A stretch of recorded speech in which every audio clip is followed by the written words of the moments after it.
Hello everyone, welcome to knowledge nexus. हम लोग आज डिस्कस करेंगे बेटा कौन सा नेक्स्ट समीकरण से साम्य स्थिरांक की किस तरीके से हम फाइंड आउट करेंगे, या हम बोल सकते हैं इसको relation between equilibrium constant from next equation. ठीक है ना। दूसरी बात है नेक्स्ट इक्वेशन और बेटा साम्य स्थिरांक में संबंध क्या है। क्लियर बच्चों? हमको इसमें क्या निकालना है बेटा, नेक्स्ट समीकरण और साम्य स्थिरांक में संबंध क्या है। और कैसे निकालेंगे बेटा, गैल्वेनिक सेल लेकर। हम यहाँ पर बेटा गैल्वेनिक सेल ले लेंगे और गैल्वेनिक सेल में किस तरीके से हम नेक्स्ट इक्वेशन से इक्विलिब्रियम कांस्टेंट दोनों का रिलेशन फाइंड आउट करेंगे। चलिए देखो बच्चों, और सुनो, सोना किसी को नहीं है, ठीक है ना। सो जाते हो ना, गर्मी है, देखो पसीना हमारे भी है, लेकिन सोना नहीं किसी को, ठीक है। बेटा सोओगे तो खोओगे। हाँ, यहाँ पर बेटा क्या है, गैल्वेनिक सेल लेंगे। क्या लेंगे बच्चों? बहुत ही जोश के साथ आप लोग पढ़ेंगे। यहाँ पर बेटा गैल्वेनिक सेल लेंगे, और गैल्वेनिक सेल ले लें, या कई बुकों में बेटा ए बी करके मान लेते हैं, तो हम ए बी करके नहीं मानेंगे, हम सीधा गैल्वेनिक सेल मान लेंगे। गैल्वेनिक सेल या बेटा डेनियल सेल, बात एक ही है। तो डेनियल सेल की इक्वेशन क्या है सागर बाबू? सागर बाबू कौन बताएगा भैया डेनियल सेल की इक्वेशन?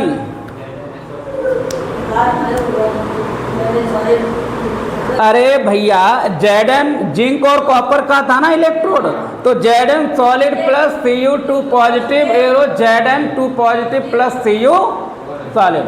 क्या बात है, छोटी छोटी बात करते हो तुम लोग भी, हैं? क्यों? हाँ, Zn solid plus Cu2 positive aqueous और प्लस बेटा Zn 2 पॉजिटिव एक्वेसियस प्लस बेटा क्या है Cu सॉलिड। ये डेनियल सेल है बेटा, गैल्वेनिक सेल है। देखो बेटा क्या करेंगे अब इसमें बेटा इक्विलिब्रियम कांस्टेंट, मतलब अगर बेटा सेल क्या हो जाए, साम्यावस्था में आ जाए, कंसंट्रेशन दोनों की बेटा क्या हो जाए, बराबर हो जाए, तो यहाँ पर बेटा केसी इक्विलिब्रियम कांस्टेंट वैल्यू क्या निकलेगी? किसी भी रासायनिक अभिक्रिया का साम्य स्थिरांक उत्पाद और अभिकारक का अनुपात होता है। किसी भी अभिक्रिया का जो साम्य स्थिरांक होता है वो उत्पाद की सांद्रता और अभिकारक की सांद्रता का अनुपात होता है। क्या होता है बच्चों? अनुपात। हाँ, the ratio of concentration of product and concentration of reactant are equal, we say that this reaction is equilibrium constant. Is that clear? Yes sir. चलिए, तो अब हम देखो केसी यहाँ पर निकालेंगे बेटा, केसी। तो केसी बराबर क्या हो जाएगा बेटा, active mass of product. Yes sir. या कंसंट्रेशन ऑफ प्रोडक्ट। तो देखो प्रोडक्ट और अपॉन में बेटा क्या लिखेंगे, रिएक्टेंट पहली बार। तो बेटा इसको हम क्या लिख सकते हैं, Zn 2 पॉजिटिव एक्वेसियस अपॉन में बेटा क्या लिख सकते हैं, Cu सॉलिड। मेरे साथ बेटा लिखते चलो क्योंकि हम रफ कर देंगे फिर, ठीक है ना, क्योंकि डेरिवेशन बड़ा है। आगे देखो बेटा क्या है, Zn सॉलिड एक्टिव मास और अपॉन में बेटा क्या है, Cu2 पॉजिटिव एक्वेसियस। देखो बच्चों, जो बेटा यहाँ पे सॉलिड दिखता है ना, ये सेल के अंदर इलेक्ट्रोड होता है, और इलेक्ट्रोड की जो कंसंट्रेशन है वो बेटा 1 होती है। क्या होती है बच्चों? 1 होती है। तो यहाँ पे हम लिख सकते हैं कंसंट्रेशन ऑफ इलेक्ट्रोड क्या मान के चलें बेटा, 1 मान के चलें। कितना बेटा? 1। तो बेटा यहाँ पर 1 हो जाएगा, यहाँ 1 हो जाएगा, तो हम डायरेक्ट बेटा इनको कैंसिल कर सकते हैं। बोलो, यहाँ भी 1 होगा, यहाँ भी 1 होगा, तो 1 और 1 को हम क्या कर देंगे बच्चों, कैंसिल कर देंगे। हमारे पास क्या बचेगा, केसी की वैल्यू क्या बचेगा, केसी बराबर क्या बचेगा, Zn 2 positive aqueous active mass upon बेटा यहाँ पर क्या बचेगा 2 पॉजिटिव कॉपर का। क्लियर बच्चों, यहाँ तक कोई दिक्कत किसी को समस्या नहीं हुई। अब बेटा इनकी वैल्यू क्या लगा देंगे, कहाँ पर बोलो, नेक्स्ट इक्वेशन में। और एक देखो यहाँ से हमने केसी निकाल लिया। अब बेटा हमको इस इक्वेशन में बताओ डेनियल सेल में इलेक्ट्रॉन फ्लो कितने होते हैं भाई? गुड, कितने होते हैं? 2। क्यों? क्योंकि भैया जिंक 2 इलेक्ट्रॉन देता है तो, और कॉपर 2 इलेक्ट्रॉन लेता है, तो जितने लेन देन होगा ना, बोलो, वही तो बेटा एन की वैल्यू है। कितने इलेक्ट्रॉन बेटा रिलीज हो रहे हैं और कितने एब्जॉर्ब हो गए, तो एन की वैल्यू बेटा क्या हो जाएगी 2। क्लियर, यहाँ तक कोई दिक्कत? अच्छा, अब देखो क्या लगाएंगे, फ्रॉम नेक्स्ट इक्वेशन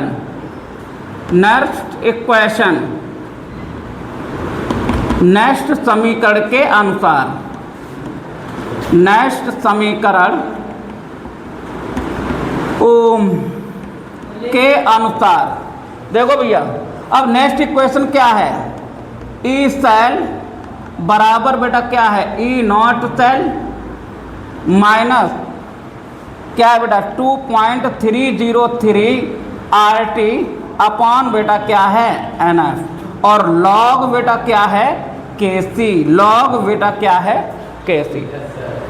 एक चीज और बता दें बेटा, देखो यहाँ पर बेटा लॉग, यहाँ पर बेटा ln जो होता है ना, ln बराबर ये 2.303 लॉग के बराबर होता है, लॉग बेस 10।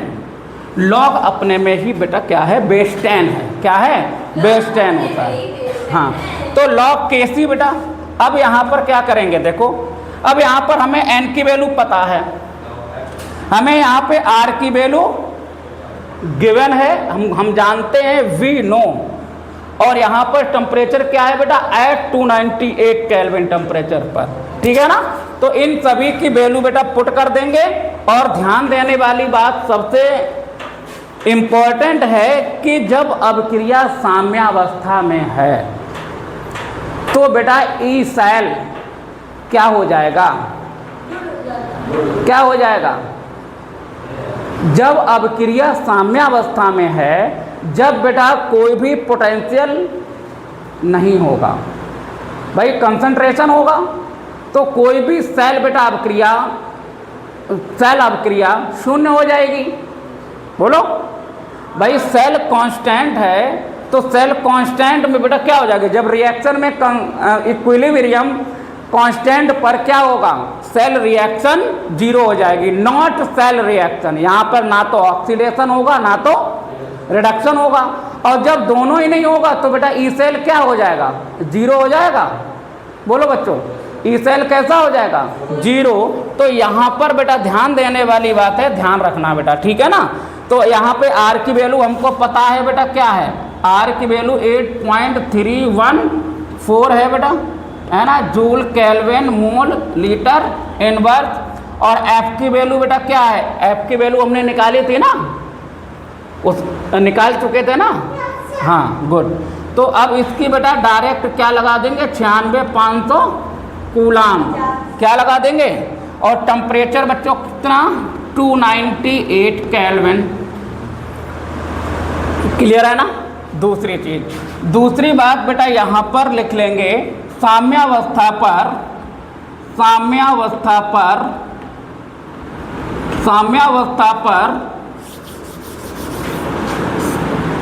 सेल विभव, सेल विभव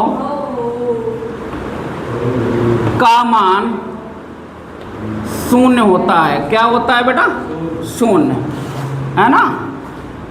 तो cell potential, cell potential is 0 on equilibrium, on equilibrium.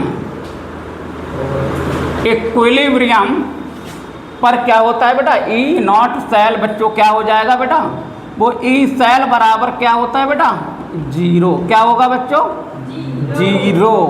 क्या यहाँ तक क्लियर हुई 3 बातें, बोलो तीन बातें क्लियर हुई। इक्विलिब्रियम कांस्टेंट बेटा 0 हो जाएगा, यहाँ पर वैल्यू पुट कर देंगे सबकी, तो क्या हो जाएगा देखो, तो ई सेल बराबर क्या हो जाएगा बेटा 0, तो यहाँ 0 लगा दें तो 0 हो गया। आगे देखो ई नॉट सेल अब बेटा -2.303 गुणे बेटा आर, अब आर की वैल्यू है बेटा 8.314 और टेम्परेचर बेटा कितना है 298 और अपॉन में बेटा एन और एफ की वैल्यू है 96,500। देखना बेटा जब हम 298 केल्विन टेम्परेचर लेते हैं, ये बात देख लेना कि अभिक्रिया किस टेम्परेचर पे दी गई है, ठीक है ना। अगर 298 पे दी गई है तो 290, अगर आपको बेटा दे दिया जाए ये अभिक्रिया 298 पे है तो फिर बेटा हम डायरेक्ट वाला फॉर्मूला लगा लेते हैं -0.059, ठीक है ना। तो इनको और इनको जब हम बेटा कैलकुलेट करेंगे तो बेटा क्या निकल के आएगा, चलो देखो क्या निकल के आएगा। अब यहाँ पर log Kc है तो log Kc की वैल्यू क्या रख देंगे बेटा, यहाँ पर log Kc लगा दो, कोई दिक्कत। log Kc डायरेक्ट Kc, क्योंकि रिलेशन ही तो निकाल रहे हैं ना हम, तो Kc तो इनकी वैल्यू देखो क्या हो जाएगी। अब 0 बराबर क्या हो जाएगा ई नॉट सेल -0.059 अपॉन बेटा एन और लॉग क्या हो जाएगा Kc। ये बेटा 0 है और ये बेटा इधर आएगा प्लस में हो जाएगा ना, बोलो, या हम इधर ले आए तो ये माइनस में वैल्यू हो जाएगी, ये माइनस में हो जाएगी तो काट देंगे। अरे यार उसको भेज दो, प्लस में हो जाएगा। किसको भेज दें, इसको भेज दें, इसको ना भेजें, चलो बात तो एक ही है ना। चलो ई नॉट सेल बराबर क्या हो जाएगा 0.059 अपॉन एन और लॉग क्या हो जाएगा Kc। क्लियर? अब देखो क्या होगा, अब देखो इसको बेटा क्या कर देंगे, देखो इसको बेटा इधर ले आए तो ये क्या हो जाएगा 0.059 log Kc बराबर एन ई नॉट सेल हो जाएगा बच्चों, बोलो ई नॉट सेल हो गया, देख लो log ये बराबर इसको कर दिया तो ये बेटा ये आ गया, तो बेटा log Kc बराबर क्या हो जाएगा N E naught cell upon में बेटा क्या है 0.059। क्लियर बच्चों?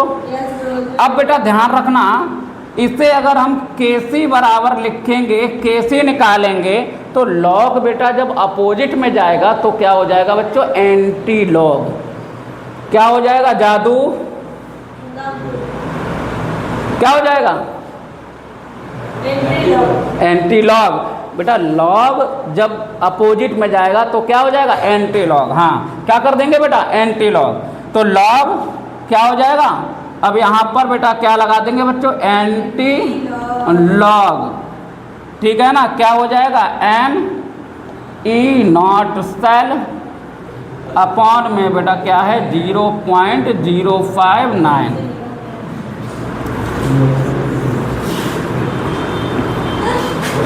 आई होप आपको ये बेटा समझ में आया होगा, क्लियर है ना।